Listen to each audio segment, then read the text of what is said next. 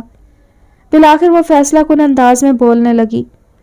وہ دونوں بہت پریشان تھی، ہر وقت ایک دوسرے کو الزام دیتی، لڑتی رہتی۔ مومل کہتی آپ نے مجھے برباد کیا، دولت کی ہوس آپ سے وراثت میں مجھے ملی ہے، جبکہ تائی جان اسے تانے دیتی کہ تم نے خود ہی اتنے بڑے بڑے فیصلے کیے ہیں تو اب تمہارے کیے کی سزا ہم کیوں سہیں؟ اگر بھائی کو خبر ہو گئی کہ تم پیٹ سے ہو تو وہ مجھ سے سوال کرے گا کہ ماں یہ تربیت کی ہے اپنے لاڈلی بیٹی کی۔ چلو باپ بیماری اور کمزوری کی وجہ سے تمہیں کچھ نہ کہہ سکا تو بھائی تو جوان ہے، وہ زندہ نہیں چھوڑے گا تمہیں۔ میں سارا دن ان کی باتیں سنتی رہتی اور خاموشی سے اپنے کاموں میں مصروف رہتی تھی، لیکن ایک دو دن سے وہ دونوں بہت رازداری برت رہی تھی۔ مجھے کانوں کان خبر ہی نہ ہونے دی کہ ان کے درمیان کیا کھچڑی پک رہی ہے۔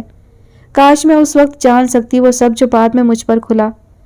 کیا ہوا تھا پلیز جلدی بتاؤ، وہ بے چینی سے پہلو بدل کر پوچھ رہے تھے۔ ان دونوں نے مل کر ایک منصوبہ بنایا اور منصوبہ بنانے کی بنیادی وجہ شاہد بھائی کی ترقی اور جاب تھی۔ انہیں گھر، گاڑی اور اچھا خاصا بونس بھی ملتا تھا، جس سے مومل کو ایک اچھی زندگی کے سارے خواب پورے ہوتے نظر آ رہے تھے، اور اب وہ اس ماضی سے مکمل چھٹکارا چاہتی تھی جس کا زہر اس کے حال کو بھی برباد کر رہا تھا۔ شگفتہ تم میرے کام کر دو پلیز۔ مومل نے اتنی لجاجت سے کبھی کوئی کام نہیں کہا تھا، بلکہ وہ تو مجھے ایسے حکم دیتی تھی کہ جیسے میں اس کی زر خرید غلام ہوں۔ جی مومل جیسا تم کہو گی میں وہ کرنے کے لیے تیار ہوں۔ میں تو تابعداری کرتے کرتے خود کو ان کا پالتو جانور سمجھنے لگی تھی، میں کیسے کسی بھی کام سے انکار کرتی۔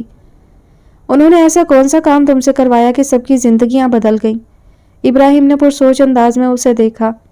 وہ میرے قریب ہو کر رازداری سے بولی، جیسا کہ تم سب جانتی ہو کہ میرے ساتھ ظہیر احمد خان نے فراڈ کی اور بیماری کی آخری سٹیج پر جب اسے زندہ رہنے کی کوئی امید نہ ملی تب اس نے اپنا اور اپنے خاندان کا نام زندہ رکھنے کے لیے میرا استعمال کیا، لیکن میں اب اس کی وصیت پر عمل کرنے کی پابند ہونے کے باوجود کچھ ایسا کرنا چاہتی ہوں کہ مجھے اس عزیز احمد خان سے شادی بھی نہ کرنا پڑے اور اس کی ساری دولت بھی مجھے مل جائے۔ اس کی باتوں نے مجھے حیران کر دیا تھا، لیکن مومل یہ بچہ، میں نے اس کے قدرے پھولے ہوئے پیٹ کی طرف ڈرتے ڈرتے اشارہ کیا تو وہ شدید پریشانی کے عالم میں ادھر ادھر ٹہلتے ہوئے بولی، یہی تو ساری مصیبت کی جڑ ہے، اسے میں مار بھی نہیں سکتی، ورنہ اس سے بہتر انتقام تو ظہیر احمد خان سے کوئی دوسرا نہیں ہو سکتا تھا۔ لیکن وہ بھی ہوشیار آدمی تھا، اپنی وصیت اور دولت کے لیے میری محبت کو سمجھتا تھا، اسی لیے تو مجھے باندھ گیا۔ وہ ہاتھ ملتے ہوئے مجھے دیکھ رہی تھی اور میں یہ سوچ سوچ کر خوش ہو رہی تھی کہ پہلی بار مومل مجھ سے اس طرح باتیں کر رہی ہے، ورنہ تو ہمیشہ سے اس کا غصیلا اور ملامتی لہجہ ہی میرے حصے میں آتا تھا۔ میں کیا کر سکتی ہوں مومل، میرے لیے کوئی خدمت ہے تو میں کرنے کے لیے تیار ہوں۔ میں نے ابھی یہ کہا ہی تھا کہ وہ یکدم میرے پاؤں میں بیٹھ گئی۔ پلیز شگفتہ مجھ پر یہ احسان کر دو کہ عزیز احمد خان ہمارے گھر آئے یا جہاں کہیں ملنے کی فرمائش کرے، تم مومل یعنی کہ اس کے مرحوم بھائی کی بیوہ بن کر اس سے مل لینا۔ مگر کیوں؟ میں نے اپنے پاؤں میں بیٹھی اس مغرور لڑکی کی طرف حیرانگی سے دیکھ کر پوچھا۔ کیونکہ مجھے کچھ وقت چاہیے سوچنے کے لیے، اور وہ ایک دو دن میں آگے کے پروگرام بنانے کے بارے میں پوچھ رہا ہے، اور میں تم سے درخواست کرتی ہوں میری بہن کہ تم عزیز احمد خان سے اس کے مرحوم بھائی کی بیوہ بن کر مل لو۔ وہ بڑی عاجزی سے میری منت کر رہی تھی۔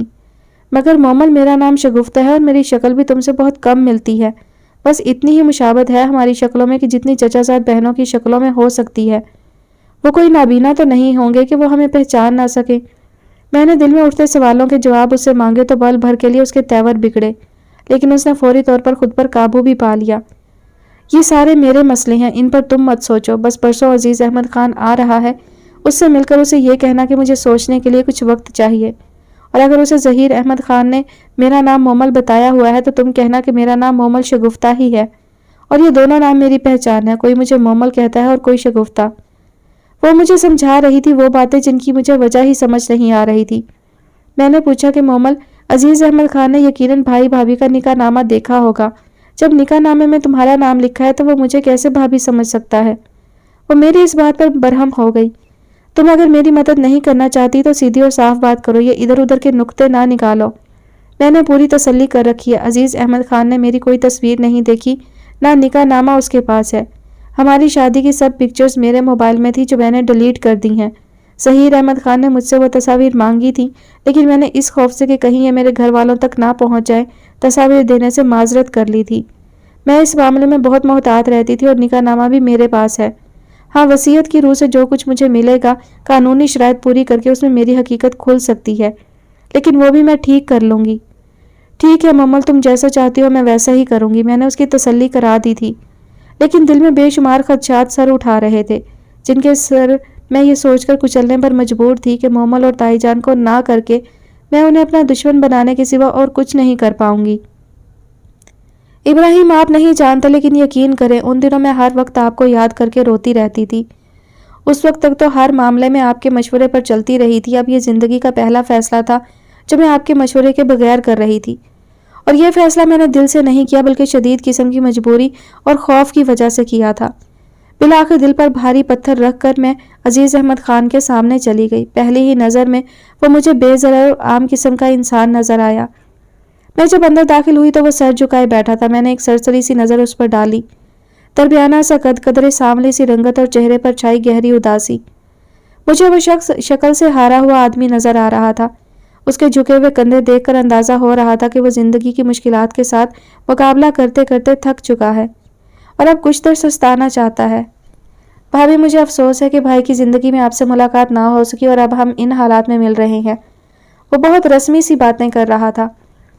اب آپ نے اپنے بھائی کی وصیت تو پڑھی ہوگی. میں اپنے گھر والوں سے چوری یہ شادی کر کے بری طرح اس عذاب میں پھنسی ہوئی ہوں کہ جس سے نکلنے کا کوئی رستہ مجھے دکھائی نہیں دے رہا.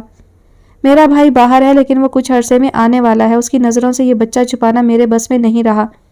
وہ بنا کچھ پوچھے ہی سمجھ جائے گا کہ اس کی کنواری بہن نے کون سا کارنامہ انجام دیا ہے، جبکہ وہ یہ بھی جاننے کا انتظار نہیں کرے گا کہ میں اس سے ساری بات کروں اور بتاؤں کہ ہم نے نکاح کیا تھا، کوئی گناہ نہیں کیا. وہ یہ سب جاننے سے پہلے ہی ہم دونوں کو ختم کر دے گا، مجھے بھی اور میرے بچے کو بھی.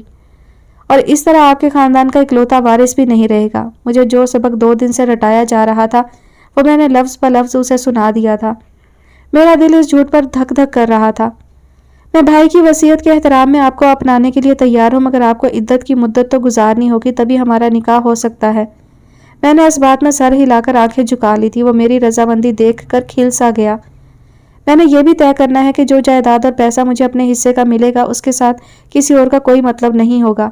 وہ سب میں اپنی مرضی سے اپنے والدین کو دے کر آپ کی زندگی میں شامل ہونا چاہوں گی. باقی رہی آپ کی جائیداد وغیرہ تو میں بھی اس سے کوئی غرض نہیں رکھوں گی. میرا ہونے والا بچہ دنیا کے سامنے آپ کا بچہ کہلائے گا. وہ بیٹا ہو یا بیٹی، آپ کی ہر چیز کا وارث ہوگا یا ہوگی. وہ کچھ دیر سوچتا رہا، پھر فیصلہ کن انداز میں بولنے لگا. میرے پاس اللہ کا دیا سب کچھ ہے، مجھے کسی چیز کی ضرورت نہیں ہے، لیکن میرے بھائی کی خواہش کا احترام میرے لیے بہت اہم ہے. میں اس کے بچے کو اپنا نام دینا چاہتا ہوں اور ایک ایسی عورت کو یہ دکھانا چاہتا ہوں کہ مجھ میں بھی باپ بننے کی صلاحیت ہے، کہ میں نے یہ بچہ پیدا کیا ہے جو آج بھی میری محبت، میری سابقہ بیوی اور میرا سب کچھ ہے. لیکن اس نے مجھے یہ کہہ کر اور دنیا سے کہلوا کر طلاق لی ہے کہ میں مرد نہیں ہوں بلکہ ایک بیمار انسان ہوں. وہ جو بھی کہہ رہا تھا میں اسے سمجھنے کی کوشش کر رہی تھی، لیکن مجھے ایسا محسوس ہو رہا تھا کہ وہ ایک مظلوم اور سچا انسان ہے. دوسری طرف میں مومل کو بھی بہت اچھی طرح جانتی تھی اور مجھے بہت افسوس ہو رہا تھا یہ سوچتے ہوئے کہ مومل اس کی ساری زندگی کی ساتھی بنے گی. مومل ایسی لڑکی تھی کہ جو کسی کے ساتھ بھی مخلص نہیں تھی. شاہد بھائی جیسے اچھے انسان کی جس لڑکی نے قدر نہ کی ہو، وہ لڑکی بھلا عزیز احمد خان جیسے انسان کی کیا قدر کرے گی. مجھے سوچوں میں گم دیکھ کر وہ سوالیہ انداز میں دیکھتے ہوئے پوچھنے لگا، آپ اس قدر خاموش کیوں ہیں؟ میں آپ کے اور اپنے بھائی کے بچے کے لیے ہمیشہ مخلص رہوں گا اور اس بچے کو اپنا نام دینے کے ساتھ ساتھ باپ کی کمی کا احساس بھی نہیں ہونے دوں گا۔ یہ میرا آپ سے وعدہ ہے۔ اس کے علاوہ میں آپ کو عزت بھی دوں گا، گھر اور مقام بھی دوں گا۔ لیکن میں آپ کو پہلے سے ہی بتا دوں کہ میں صرف اور صرف ایک عورت کا ہوں۔ میں نے اپنے آپ سے یہ وعدہ کر رکھا ہے کہ انیلا کے بعد دوسری کسی عورت کو وہ مقام ہرگز نہیں دوں گا جو مقام میرے دل میں انیلا کے لیے تھا۔ میں نے ہمیشہ کوشش کی کہ جس عورت سے میں ٹوٹ کر پیار کرتا ہوں اسے دنیا کی ہر نعمت دے سکوں، لیکن کسی بھی فیصلے پر پہنچنے سے پہلے سب کچھ جاننا آپ کا حق ہے، اور میں آپ کو صاف صاف بتاتا ہوں کہ میری اس قدر شدید محبت کے باوجود ہم دونوں الگ ہوئے ہیں تو اس کی وجہ یہ ہے کہ جو چیز میرے بس میں نہیں تھی وہ میں اسے کہاں سے لا کر دیتا۔ یہ سچ ہے کہ مجھ میں باپ بننے کی صلاحیت نہیں ہے، لیکن اس میں میرا کوئی قصور بھی تو نہیں۔ میں نے بہت علاج کرایا سب جگہوں سے، یہاں تک کہ میں ہر مشہور ڈاکٹر، حکیم اور مزاروں پر بھی گیا، پیروں فقیروں کے پاس بھی گیا، لیکن کسی نے مجھے مثبت جواب نہیں دیا۔ ہر طرف سے مایوس ہو کر میں نے انیلا سے کہا کہ ہم کسی بچے کو گود لیتے ہیں، لیکن وہ نہ مانی۔ اسے اپنا بچہ چاہیے تھا۔ وہ میری محبت سے چڑنے لگی تھی اور نفسیاتی مریضہ بن گئی تھی۔ اسے ہر شے اس خواہش کے سامنے بے وقت نظر آنے لگی تھی، میری محبت بھی۔ اور پھر ایک دن وہ خاموشی سے سر جھکائے اپنی ہتھیلیوں کو گھور رہا تھا۔ میں نے مومل کی ہدایات کے مطابق خود کو حاملہ ظاہر کرنے کے لیے بڑی سی چادر میں سارے جسم کو خوب اچھی طرح ڈھانپ رکھا تھا۔ وہ کچھ دیر کے بعد خاموشی کا وقفہ توڑتے ہوئے بولا، اور پھر ایک دن اس نے فیصلہ کر لیا مجھ سے الگ ہونے کا۔ وہ کسی صورت اپنے فیصلے نہیں بدلتی تھی۔ ہماری شادی کا فیصلہ بھی اس کی ضد کی وجہ سے پایا تک میل تک پہنچا تھا اور پھر کئی برس کا ساتھ چھوٹ گیا۔ بے شک وہ دور تو ہے، لیکن میں نے اس کی جگہ کسی دوسری عورت کو نہیں دی اور نہ دے سکتا ہوں۔ تو پھر آپ یہاں کیوں آئے ہیں؟ یہ سوال مجھے مومل نے نہیں رٹوایا تھا، کیونکہ اس نے بھی میری طرح یہ نہیں سوچا تھا کہ صورتحال ایسی گمبھیر بھی ہو سکتی ہے۔ وہ تو یہ سوچ رہی تھی کہ سب ٹھیک ہوگا اور دولت کے لیے عزیز احمد خان اس کی منتیں ترلے کرے گا کہ جلد از جلد اس سے شادی کر لوں، لیکن یہاں تو معاملہ ہی کچھ اور تھا۔ میں اس لیے یہاں آیا ہوں کہ مجھے اچھی طرح سے معلوم ہے کہ آپ نے بھائی سے محبت کی شادی کی ہے، اور یقیناً انسان چاہے مرد ہو یا عورت محبت ایک بار ہی کرتا ہے۔ تو ہم دونوں اپنی اپنی محبت ہارے ہوئے لوگ ہیں۔ آپ محبت کے ہاتھوں لوٹی ہیں، جبکہ میں موت جیسی زندگی کے ہاتھوں لوٹا ہوا ہوں۔ ہم دونوں ایک دوسرے کا سہارا تو بن سکتے ہیں، لیکن ایک دوسرے کی محبت اور خوشی ہرگز نہیں بن سکتے۔ یہ شادی ایک معاہدہ ہوگی، اس سے زیادہ اور کچھ نہیں۔ وہ تفصیلات بتا کر چپ ہوا تو میں نے دل میں سوچا، مجھے کیا ہے، جیسا تم دونوں چاہو کرو، تم جانو اور مومل جانے۔ ٹھیک ہے، جیسا آپ چاہو گے وہی ہوگا، لیکن مجھے کچھ سوچنے کا موقع دینا ہوگا۔ وہ اٹھ کر چلا گیا اور میں مومل اور تائی جان کی سازش کا شکار ہو گئی۔ میں کون سا جنگل کا شیر تھی کہ پنجرے میں دہاڑتی، شور مچاتی، احتجاج کرتی۔ میں تو پہلے ہی کمزور اور بزدل تھی۔ خوف نے میرے سارے وجود کو اپنی لپیٹ میں لے رکھا تھا۔ میں تھر تھر کانپتے ہوئے وہ ویڈیو دیکھ رہی تھی جو مومل نے اپنے چھوٹے مووی کیمرے میں چھپ کر بنائی تھی، اور اب ایڈیٹنگ کے بعد صاف یہی محسوس ہوتا تھا کہ میں نے، یعنی کہ شگفتہ نے، پہلے ابراہیم کے ساتھ بے وفائی کرتے ہوئے ظہیر احمد خان سے خفیہ شادی کی ہے، اور پھر اب جبکہ اس کے بچے کی ماں بننے والی ہوں اور اس کی اچانک موت کی وجہ سے اس کے بھائی سے شادی کی کوشش کر رہی ہوں۔ ساکت سے بیٹھے ابراہیم نے دیکھا شگفتہ ہولے ہولے کانپ رہی تھی۔ اس کی آنکھوں سے آنسو بہہ بہہ کر گالوں سے گردن تک کا سفر کر رہے تھے۔ کیا چاہتی تھیں وہ دونوں؟ ابراہیم نے بمشکل تمام اس سے پوچھا۔ انہیں تم سے کیا مسئلہ تھا جو تمہارے ساتھ ایسا کر رہی تھی؟ آپ سے زیادہ کون جان سکتا ہے کہ ان کو مجھ سے اس قدر نفرت کیوں تھی؟ آپ تو ہر اس چیز کے بھی گواہ ہیں جو میں نے بھی نہیں دیکھی تھی۔ میں اپنی ماں اور اندیکھے باپ کے حصے کی نفرت کی واحد حقدار ٹھہرائی گئی۔ میری بدنصیب ماں نے تو ایک محبت کی اتنی سزا کاٹی کہ ان کا رواں رواں محبت سے نفرت کرتا ہوگا۔ کاش ماؤں کو محبتوں میں انتہائی قدم اٹھاتے ہوئے ہی یہ خیال آ جائے کہ جب ایک ناپائیدار محبت کے لیے وہ اپنی ماں کو دکھ دیں گی تو اولاد سے دکھ وصول کرنا بھی ان کا مقدر ٹھہرے گا، کیونکہ مکافات عمل سے کوئی نظریں نہیں چرا سکتا۔ یہ مووی دیکھ کر میں بہت خوفزدہ ہو گئی تھی۔ مجھے سمجھ نہیں آ رہا تھا کہ میں کیا کروں۔ ایسے میں تو میں ان کے اشاروں پر چلنے پر مجبور تھی، سو وہی کیا جو وہ دونوں چاہتی تھیں۔ مگر مجھے ابھی تک سمجھ نہیں آئی کہ وہ تم سے کیا چاہتی تھیں۔ آپ سے شادی نہ کر سکوں اور صاف انکار کر دوں، اس طرح ان پر الزام بھی نہ آئے اور وہ مجھے آپ کی زندگی سے نکال کر کہیں دور پھینک دیں۔ تائی جان نے بلیک میل کرتے ہوئے حکم دیا کہ ابراہیم کے قریب بھی نہ پھٹکنا، ورنہ یہ فلم دکھا کر ہم اسے تم سے منحرف کر دیں گے۔ اس قدر تلخ سچائی ابراہیم نہیں برداشت کرنے والا، وہ تمہاری صورت بھی نہیں دیکھے گا۔ میں چپ تھی، بس رات دن روتے ہوئے گزرتے تھے۔ تایا جان میری سوجی ہوئی آنکھوں کو الجھے ہوئے انداز میں دیکھتے، لیکن میں انہیں کیا بتلاتی کہ وہ دونوں میرے ساتھ کون سی گیم کھیل رہی ہیں۔ شاہد بھائی کی آمد و رفت گھر میں بہت کم ہو گئی تھی. وہ جب آتے بھی تائی جان ان سے ملتی. مومل کی بدلی ہوئی جسمانی ساخت کی وجہ سے وہ چھپی ہی رہتی تھی یا بیمار بن کر کمبل اوڑھے لیٹی رہتی. کبھی شاہد بھائی آتے تو وہ کمرے میں ہوتی، لیکن تائی جان انہیں یہ کہہ کر واپس لوٹا دیتی کہ وہ اپنی کسی دوست کے گھر گئی ہوئی ہے. یوں وقت گزر رہا تھا. ابراہیم نے اسے بنا روک ٹوک کے بولنے دیا کیونکہ اب اس سے بھی اس سوال کا زہر برداشت کرنے کی قوت نہیں بچی تھی. وہ سوال اب کچھ جواب بن کر مل رہا تھا، لیکن ابراہیم سوچ رہا تھا کہ سوال کی تلخی سے کہیں زیادہ جواب کا زہر خطرناک ہے. اس دوران عزیز احمد خان کا فون آتا تھا اور وہ بحیثیت ظہیر احمد خان کے بھائی اپنی بیوہ بھابھی اور اس کے ہونے والے بچے کے بارے میں پوچھتا تھا، جبکہ وہ مجھے فون دے کر کہتی کہ تم ہی مومل بن کر بات کرو. میں اس سے ہاں نہ میں بات کر کے جان چھڑانے کی کوشش کرتی تھی، لیکن اس دوران مجھے اچھی طرح اندازہ ہو چکا تھا کہ وہ ایک بے ضرر اور قسمت کا ستایا ہوا انسان ہے. مجھے اس سے پوری ہمدردی تھی، لیکن میں اس کے لیے کچھ نہیں کر سکتی تھی. وہ رات مجھے اب بھی نہیں بھولتی کہ جب میں آپ کے سامنے جواب دہ ہوئی. جب آپ کے گھر واپس آنے کی خبر مجھے ہوئی تو ہمیشہ کی طرح میں اس دن خوش نہیں تھی، بلکہ میرا دل اندر ہی اندر کانپ رہا تھا. میں نے کوئی جرم نہیں کیا تھا، لیکن ایک ناتجربہ کار مجرم کی طرح میں اندر سے سہمی ہوئی تھی، کیونکہ مجھے اچھی طرح سے معلوم تھا کہ ان کے پاس جو ثبوت ہیں وہ مجھے 100% گناہ گار ہی ٹھہرائیں گے. تائی جان نے آپ کے آنے سے پہلے ایک بار پھر مجھے سارا سبق یاد کروایا. میں اس دن بہت روئی، بہت تڑپی، ان کے پاؤں تک پڑ گئی تھی، لیکن جس طرح پتھر دل آپ کی بتائی گئی صورتحال میں وہ میری ماں کے لیے بنی ہوئی تھی، اسی طرح وہ میرے لیے بھی پتھر کی چٹان بن گئی تھی، جس سے سر ٹکرا کر میں مر جاتی، لیکن ان پر فرق نہ پڑتا. میں نے ان سے وعدہ کیا کہ اگر میں ابراہیم کی زندگی میں شامل ہو جاؤں تو ساری عمر ان کی غلام بن کر رہوں گی. آپ جو بھی چاہیں گے میں کبھی آپ کے سامنے نہیں آؤں گی، کبھی نہیں کروں گی، لیکن آپ لوگ یوں مجھے ابراہیم سے دور نہ کریں. وہ میری زندگی کی واحد خوشی ہے. میں مر جاؤں گی ان کے بغیر. لیکن مرحومہ تائی جان نے اپنے چہرے پر ایک شادرانہ سی مسکراہٹ سجا کر کہا تھا، شگو بیگم، یہی تو میں چاہتی ہوں کہ تمہاری یہ ناتمام خوشی تمہارے دل کا روگ بن کر تمہیں مار دے. میرے لیے وہ دن بہت خوشی کا دن ہوگا جس دن تمہاری ماں کی طرح تمہارے مرنے کی خبر بھی میرے کانوں میں پڑے گی، اور تب میرا وہ انتقام پورا ہوگا جو میری بہن کی موت کے وقت سے شروع ہوا تھا اور تمہاری موت پر ختم ہوگا. ابراہیم نے یہ سن کر افسوس سے سر ہلاتے ہوئے اسے دیکھا. وہ بہت حد تک ماں کو اور ان کے دل میں پھیلی ہوئی نفرت کو جان چکا تھا، لیکن اسے یہ توقع نہیں تھی کہ ماں اس نفرت میں اس حد تک بھی جا سکتی ہے. باقی کی باتیں تو آپ کو معلوم ہی ہیں کہ جب آپ گھر آئے تو آپ کو نقلی رپورٹس دکھائی گئیں کہ مومل کو ٹائیفائیڈ ہے. ان دنوں موسم سرد تھا اور وہ ہمہ وقت کمبل اوڑھے لیٹی رہتی تھی. سرد موسم نے اس کی عزت رکھ لی تھی، کیونکہ جب وہ اٹھتی بڑی سی موٹی چادر اوڑھے ہوئے اٹھتی تھی. ان دنوں مومل کو 9واں مہینہ لگا تھا. بچے کی پیدائش کی تاریخ جو قریب آ رہی تھی، دونوں ماں بیٹیوں کی پریشانی میں اضافہ ہو رہا تھا. آپ کو گھر آتے ساتھ ہی یہ بتایا گیا تھا کہ شگفتہ کو کوئی اور آدمی پسند ہے اور وہ اس سے شادی کرنا چاہتی ہے. آپ نے یہ بھی نہ سوچا کہ میں جب گھر سے باہر ہی نہیں نکلتی تو میں کسی امیر آدمی سے کیسے تعلق بنا سکتی ہوں، اس صورت میں جبکہ میرے پاس موبائل فون بھی نہیں تھا. ان لوگوں نے اپنی باتوں میں یوں رنگامیزی کی کہ آپ میرے سامنے آ کر مجھ سے سوال کرنے لگے تھے.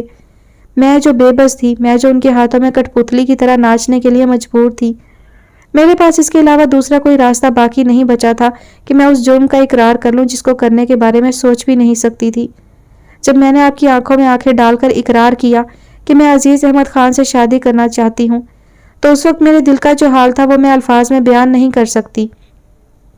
میرے دل میں موہوم سی امید باقی تھی کہ شاید آپ میری آنکھیں پڑھ سکیں، شاید آپ میرے چہرے پر لکھی دکھ اور مجبوری کی تحریر پڑھ سکیں اور سب کے سامنے میرا ہاتھ پکڑ کر یہ کہہ دیں کہ مجھے اپنی شگفتہ اور اس کی وفاداری پر پورا بھروسہ ہے. آپ سب جو بھی کہتے رہو میں اس کا یقین نہیں کروں گا. لیکن ایسا کچھ بھی نہ ہوا. آپ بالکل چپ ہو کر ایک کمرے کے ہو گئے اور باقی گھر پر مومل اور تائی جان کی حکومت قائم رہی. بچپن سے دیکھا تھا کہ بات بات پر آپ میرے حق کے لیے ان سے لڑتے رہے تھے. اس دفعہ آپ جب چپ ہو گئے تو مجھے اپنی ہار کا پورا یقین ہو گیا تھا. میں اچھی طرح جانتی تھی کہ اب آپ کی محبت میرے دل کا ناسور بن کر مجھے تمام عمر تڑپاتی رہے گی. وہ رو رہی تھی اور اس کا ہر آنسو ابراہیم کے دل پر گر رہا تھا. تم مجھے سب بتا دیتی، میں تمہارا اعتبار کرتا ہر صورت میں. میں یہ بھی مان لیتا کہ انہوں نے وہ ویڈیو دھوکے سے بنائی ہوگی، کیونکہ میں اچھی طرح جانتا تھا کہ تم بہت معصوم ہو اور بہت بزدل بھی. اس نے رندی ہوئی آواز پر قابو پاتے ہوئے کہا. میں تو ان دونوں کے خوف سے بول بھی نہیں سکتی تھی. تائی جان نے یہ دھمکی بھی دی تھی کہ اگر ابراہیم کو اس سازش کی بھنک بھی ملی تو میں تمہارے چہرے پر تیزاب پھینک دوں گی، جیسے کہ ابلتا ہوا پانی پھینکا تھا. مجھے ان سے اور بھی زیادہ ڈر لگنے لگ گیا تھا. میں نے تو یہ سوچا تھا